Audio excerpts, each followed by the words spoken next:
Step one, tease your hair like your life depended on it. I'm not even kidding. I'm just gonna start at a random place. I find the top of my head to be the easiest. Tease, tease, tease, tease, tease, tease, tease. Spray. I start pretty close to the root and I just work my way up. Again, your hair's strong. You can be pretty brutal with it. When I teach some people to tease their hair, they're just so gentle that nothing really happens. They do this. Don't be gentle. Just get right in there. You know, you can jump from the bottom to the top and vice versa. The key is just getting it tangled enough for it to all stick to each other. And notice that I am even getting the very ends teased. Because again, it's not necessarily that I only want to create volume. I want to create something bobby pins are willing to stick to. So if your hair can stand straight out like this, you know you're teasing it really well. All right, a quick word about bobby pins. We want a couple different kinds for this. We want just your standard bobby pin, which you've seen many a time. And I suggest getting these actually at a beauty supply rather than the drugstore because they're just more sturdy. They're gonna last longer. The other kind you want, and this one's already a little bent, but I'll do my best, is a hairpin. The great thing about these is that at the end of an updo, when you have just those little pieces sticking out, but you don't want to take everything out to resituate it, you can bend one piece like so and stick it in the hair like so. So quite obviously this piece prohibits the pin from coming back out, but the only thing that's showing on the outside of the updo is the tip of this. So on to smoothing. I'm going to do a bit of a side part with mine. So I'm just going to kind of get that hair out of the way. At this point when I'm smoothing, I'm going to use either the teasing comb I was previously using, or I can use another brush. I like to use either a boar bristle brush or just a round brush like this, and the point is to smooth the outer surface of the hair rather than actually penetrating so deep as to untangle, because then we've defeated the purpose of making me look like a character out of Where the Wild Things Are.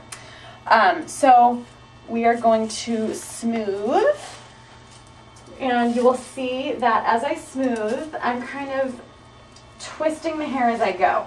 I'm twisting the hair kind of in this direction. I'm not actually going to make a twist, but it's just I'm starting to train the hair to move over. From there, I'm going to grab my standard bobby pins, and I'm just going to go straight up. Now I'm going to do a few of these because I really, really want this part to be sturdy. This is the part that the rest of everything is kind of holding on to. Just putting a bunch of pins in. Can even stick some in the opposite direction if you like.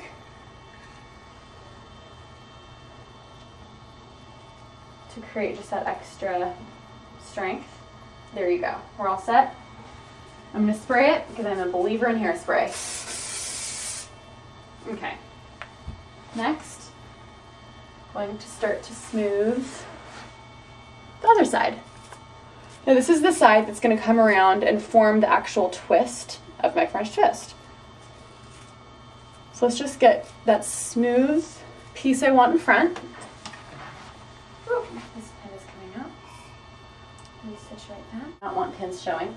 I've already smoothed this. Bringing it a little lower this time so the pins are not showing. Use my finger. And there we go. There are the beginnings of a twist.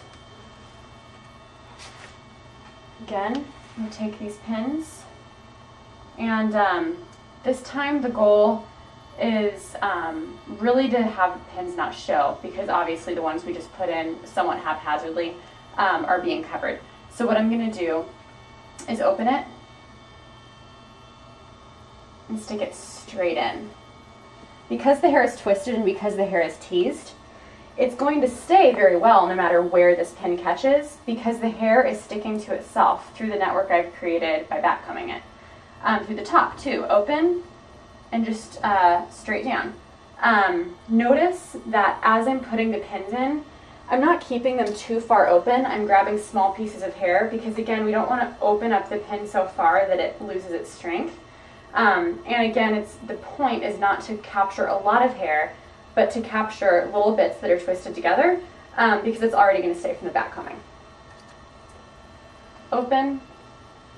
Something I should point out here that I'm doing, if I could get a close-up, is that if you notice my hair is moving in this direction, I'm going to put the pin in the same direction and turn once I'm within the hair.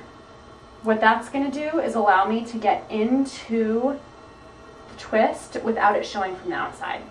I'll explain that more in detail right after this because I'm not sure if that made sense. I'm pretty sure that's pretty sand in the back. I can double check with the mirror afterwards. Let's get to the front.